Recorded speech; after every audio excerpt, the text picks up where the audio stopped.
Hello and welcome to the Story Pilgrim, episode 41, Vancouver, Returning Illusions. Ooh. Now, there's something unsettling about coming back to a place that you have once passed through. You expect to feel different, changed, more wiser, but what if you don't?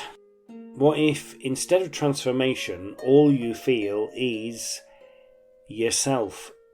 The same thoughts, the same doubts, just with a few extra miles on the clock.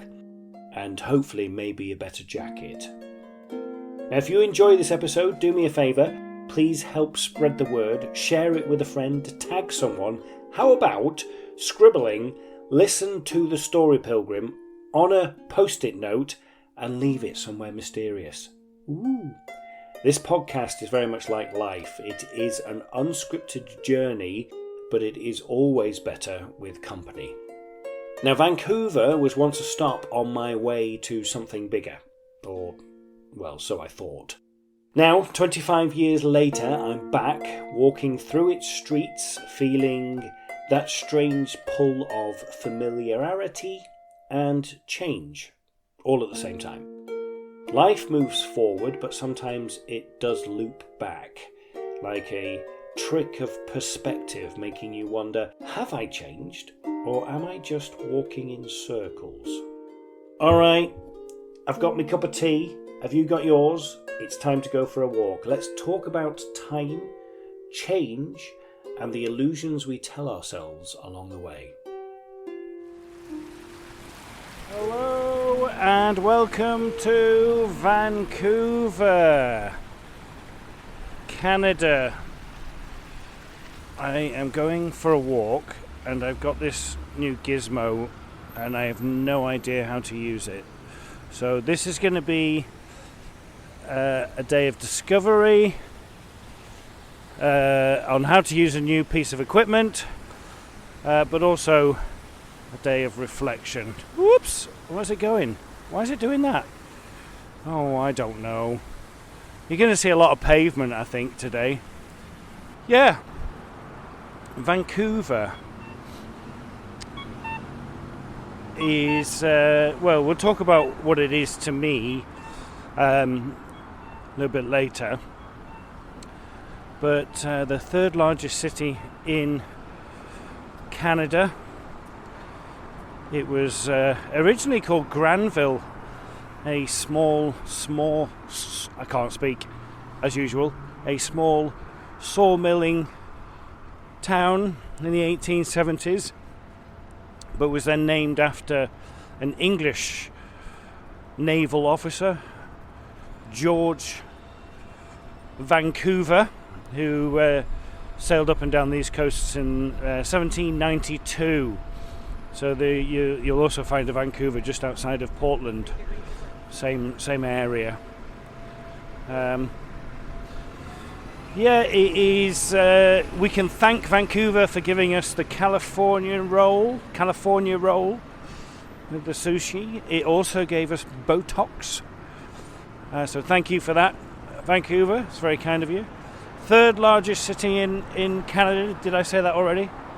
I don't know. And it's bloody cold. It's 4 degrees outside at the moment. No, it's not. It's -4. I can't even get the temperatures right. So, we are downtown at the moment. We are going to go and see what Vancouver offers up today. So, Vancouver. There it is behind me. You can see there on my left. Thank you. It is the cruise ship terminal of Vancouver, Canada Place. Fourth largest cruise ship terminal in the world. Why am I telling you that? Well, the soon-to-be 30-year-old Darren disembarked a cruise ship here in the year 2000 with the intention, I moved to London and I started my career as an actor. Here I am, back here, 25 years later, with the Story Pilgrim. with a job that I never even dreamt I would do as cabin crew member on a major airline. It's all a bit weird. If you'd have said to me, I had no idea what I was doing. Back in 2000, I had this desire to start a career as an actor. I knew I was moving to London. I had done some headshots here in Vancouver, and I hadn't got a clue. I didn't know what to do. I had no training. I had no contacts. I had nothing. And here I am now, 25 years later, having trained at one of the best theatre schools in the world, gained a master's from another great theatre school, but also a great research university. I have performed on stages that I'd never heard of. Some of them I'd heard of. I have walked the Camino de Santiago. I have appeared in various films, television, radio, voiceover. It's all a bit mad, isn't it?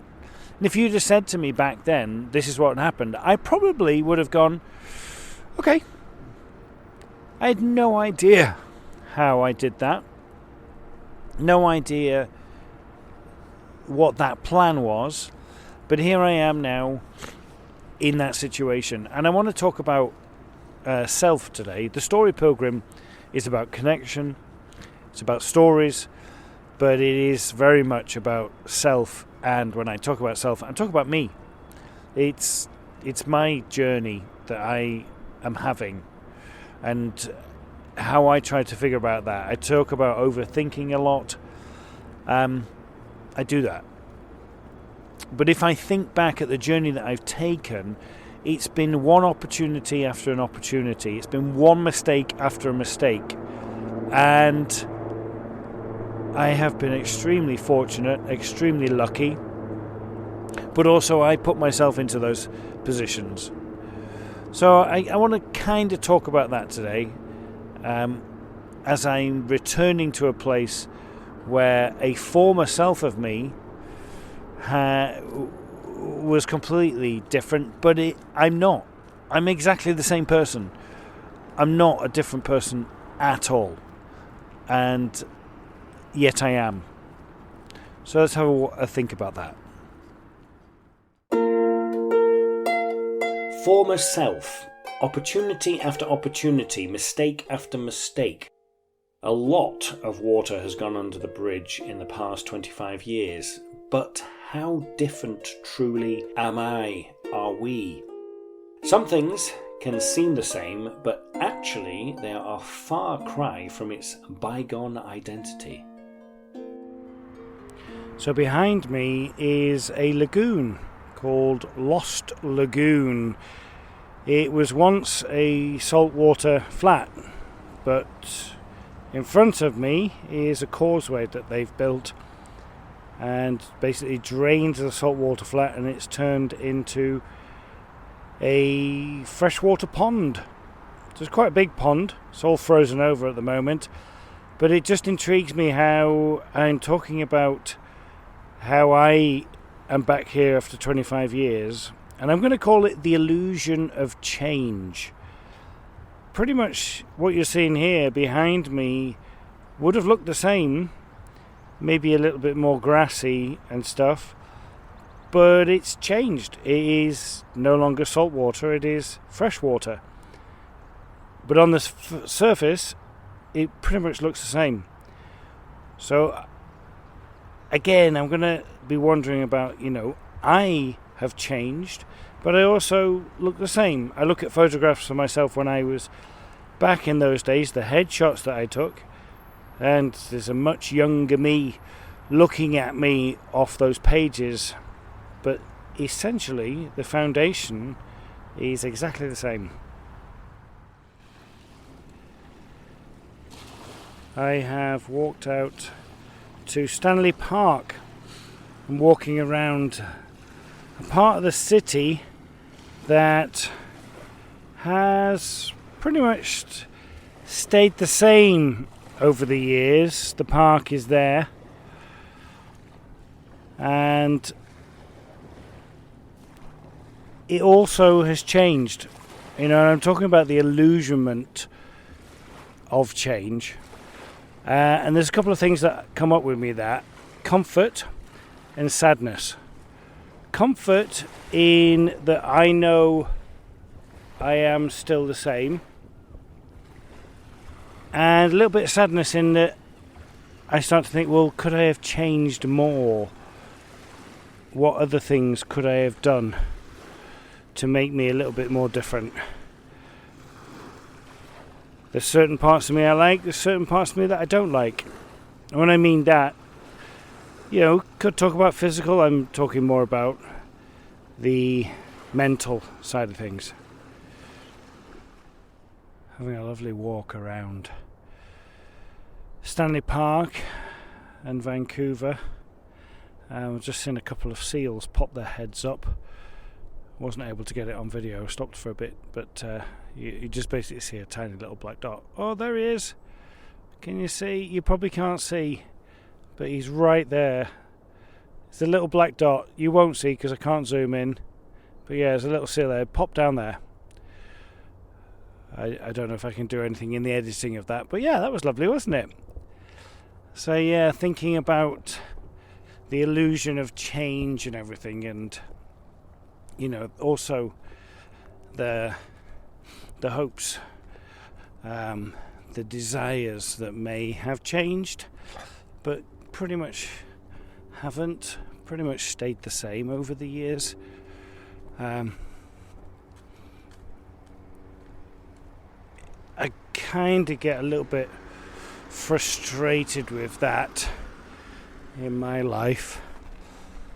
But if I think back then to now as to what I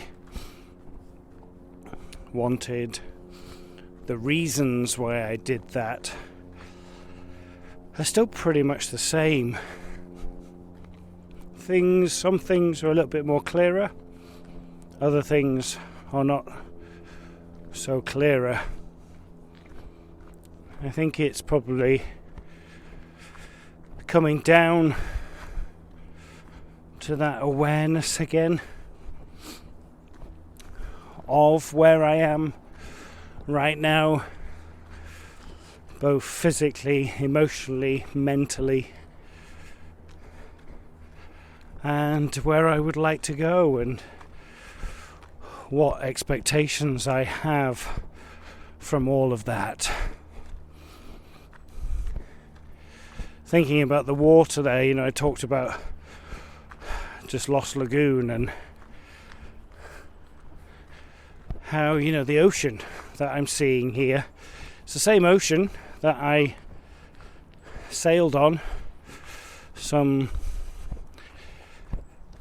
30 years ago, 25 years ago. But it isn't, it's completely different. All the water is completely different, but it's exactly the same. I keep coming back to that, don't I? But this is lovely. All the dusting of snow. It's not that cold actually, it said -4. It's probably got up to about 0 now the sun's out. No wind, which is lovely. And just take in these magnificent trees and the stillness that it invites.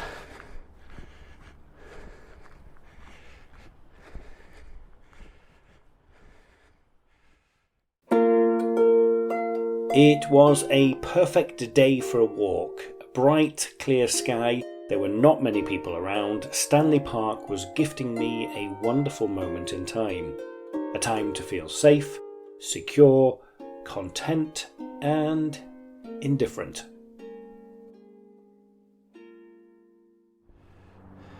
Heading towards Beaver Lake, as that sign tells me. You can hear the traffic. That's the road going over the big suspension bridge. As you can see, I'm quite remote here, but I'm not really. There's always a reminder, isn't there, of civilization. It's very rare, I imagine, that you can find anywhere in the world now where you are not that far away from civilization. You have to go to the centre of the Sahara Desert or up some very distant mountain range. But you've got that constant hum just a few hundred metres away. But might as well be on another planet. Beautiful blue sky today. Very clear, very fresh.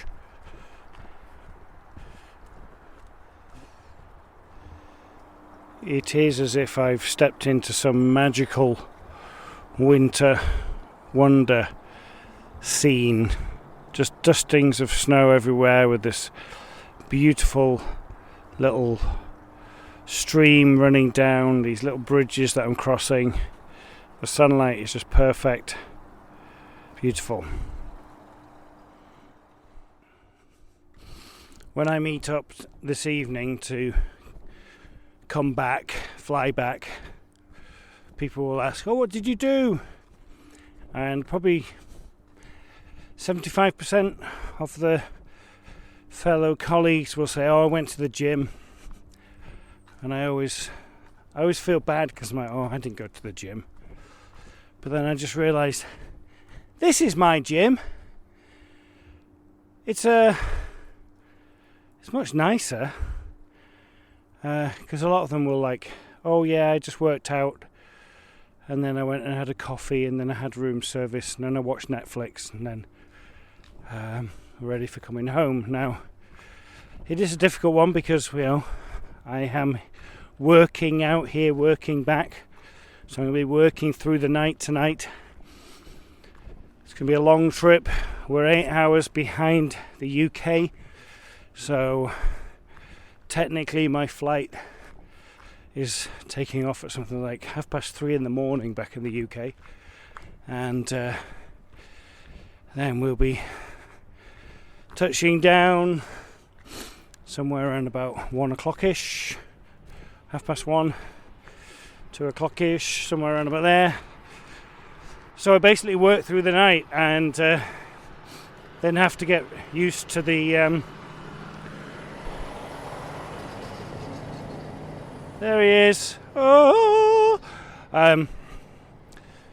time change and all that type of stuff. These trips, the sort of what we'd say the northwest of America, really do take it out of you in a big way. But yeah, this is my gym, and I'd much rather, I know I'm on a road now, much rather be surrounded by this than looking at myself in a mirror.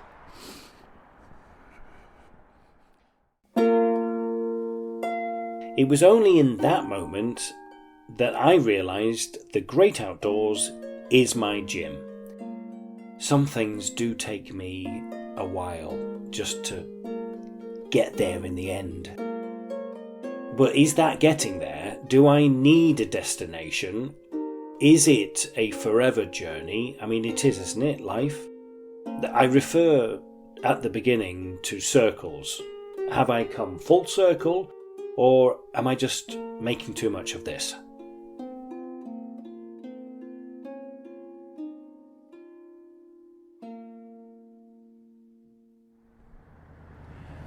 So a big thing for me is I'm here on Stanley Park in Vancouver. I grew up in Blackpool, right across the road from Stanley Park in Blackpool. Stanley Park Golf Course is where I spent a lot of my teenage years. Not with a Tesla, but names, familiarity. I saw that when I came to Vancouver and was just like, oh, I have to I have to go because it's Stanley Park. It has no significance whatsoever to the Stanley Park that I grew up next to and walked around, and it is a great park. It's nowhere near as big as this one, but it's a pretty big park for Blackpool. Did a few of my athletic meets there when I was running for my school. Had a big children's playground. I remember they had this giant slide which was on top of this pyramid of concrete. It wasn't safe at all, but we loved it. Had such a good time going up and down that slide. So there was a familiarity, did I get that right, with the name, which is why I've come over here and come over here again, because it is just a stunning place. Vancouver is amazing in that it has such a vibrant, diverse city, and at the same time has all of this great outdoors. You can go skiing at this time of year, go up to Whistler, what was it, Grouse Mountain I think it's called, and then in the summer it's got the beaches. You can come and rest on the beach and take the sun in. So I'd recommend a visit to Vancouver. As I wander around the streets of Vancouver, thinking about the illusion of change, familiarity also is popping up in my head. I'm walking along Hastings. That's a name that I'm familiar with. Just across the street, Hornby. I had a Hornby train set when I was a kid. Breitling, Tudor. There's all of these things which, especially in the Western world these days, it's all familiar to me. And that kind of gives that comfort that I was talking about. But also, as I travel and I go to places like Sao Paulo, where a very different feeling on the inside for me to how I then approach my time there. It's a constant flux. And I'm reminded, I can't remember who said it, there's that famous quote, isn't there, that the definition of madness is doing the same thing and expecting a different result. And I kind of got that going through my head at the moment with regards to my career, doing the same thing, reaching out to casting directors, reaching out to other actors, doing workshops, getting new headshots, adding to the show reel, all of those things, and expecting a different result. What am I expecting?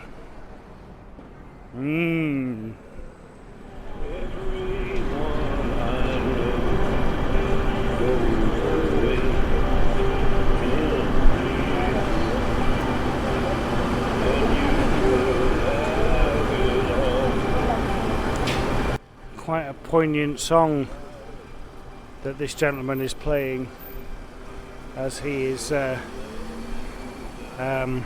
carving some memorabilia. But here I am in Gastown. The Gastown clock. This marks the boundary of the old Granville from the 1817. This area, Gastown, I've come down here. As you can see, it's very built up. It's only taken me about an hour walk from Stanley Park. But the reason why I've come here is because the 29-year-old me knew when I got off that cruise ship that I needed to have certain tools in my box as an actor, and one of those tools is headshots. So I came down here. I have no recollection of it whatsoever. To have my headshots done, I found a young Canadian photographer. She had no idea what I wanted.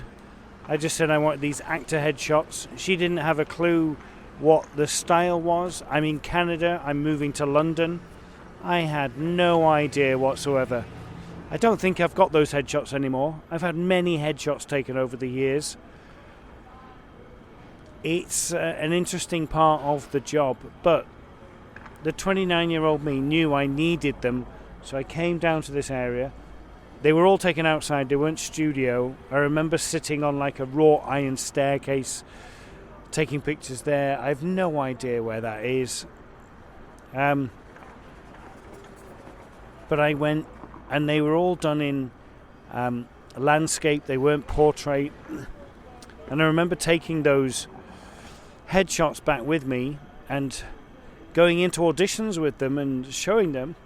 And a lot of people were like, this isn't right. These aren't right. But what it did make me stand out. Maybe stand out as somebody that didn't know what he was doing. But then that wasn't a bad thing at all. So maybe there's something in that. But yeah, it does feel really weird, me being back here so many years later and having grown so much and stayed the same.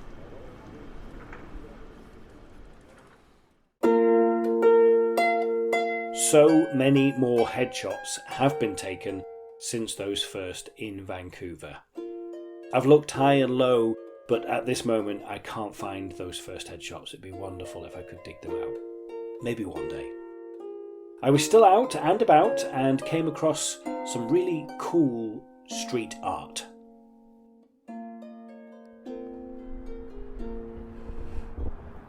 Still in the Gastown area, just coming out of it, but there's all these wonderful alleyways with some really cool street art on it. Very reminiscent of Brighton.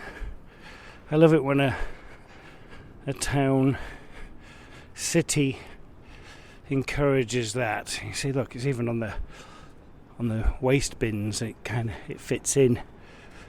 They kind of allowed them to street artists to have a go. I'm sure these tags are by famous Vancouvian graffiti artists, Canadian graffiti artists. That's really cool.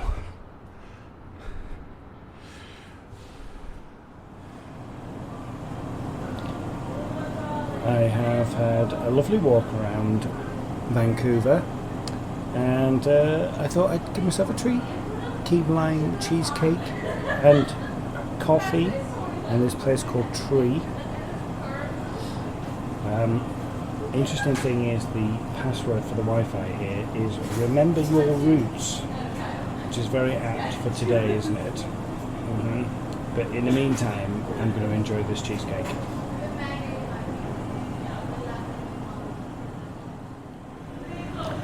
So here I am in Vancouver after walking around Stanley Park.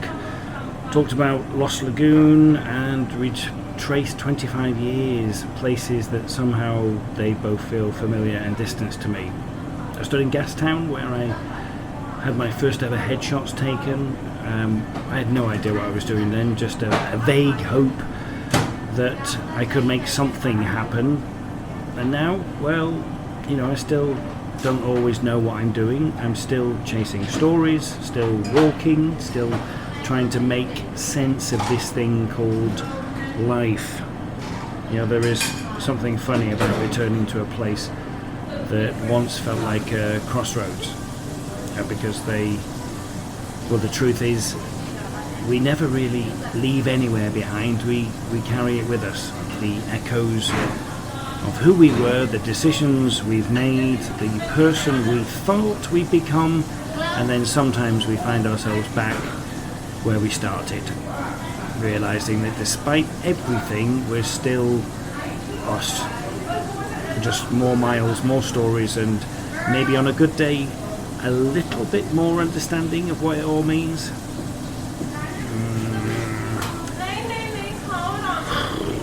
And then there's the other part, the illusion of change. I've walked the same paths that I did back in 2000, and yet the world has shifted around me. The city is different. I'm different.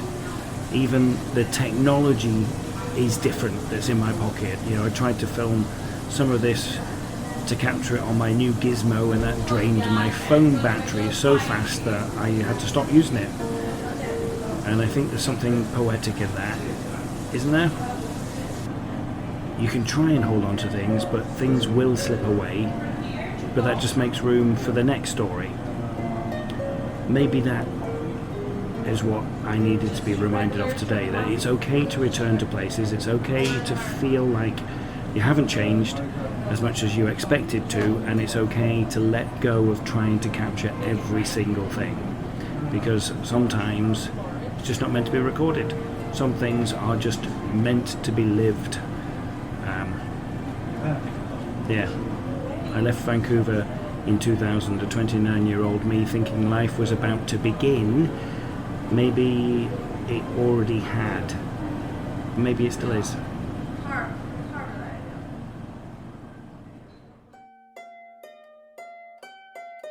25 years ago, I stepped off a cruise ship in Vancouver, thinking I was about to start something big. Now, all of these years later, I've walked through the same streets, stood in the same places, and felt that strange pull between familiarity and change. Somehow, despite everything that's happened since then, I still feel like the same person.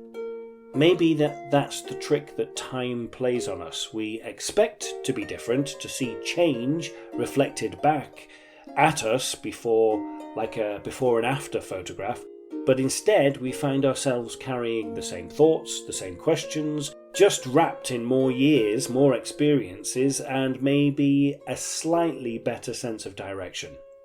I tried to capture some of this walk on my new gizmo, thinking I could frame the moment just right, but my phone battery drained so fast I had to stop.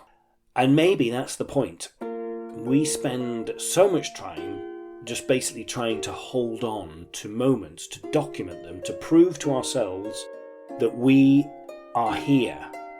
But life just doesn't wait for that perfect moment, that perfect shot. The moment happens and then it's gone. The walk is the walk, the time passes, and all we can really do is be here for it. So maybe that's the takeaway from today, from Vancouver, that change is an illusion, but so is still standing still. I'll say that again. Change is an illusion, but so is standing still. That's better. That no matter how much time passes, we still find ourselves, but we're also never quite the same. That you can walk on an old road and still find something new waiting for you at the end of it.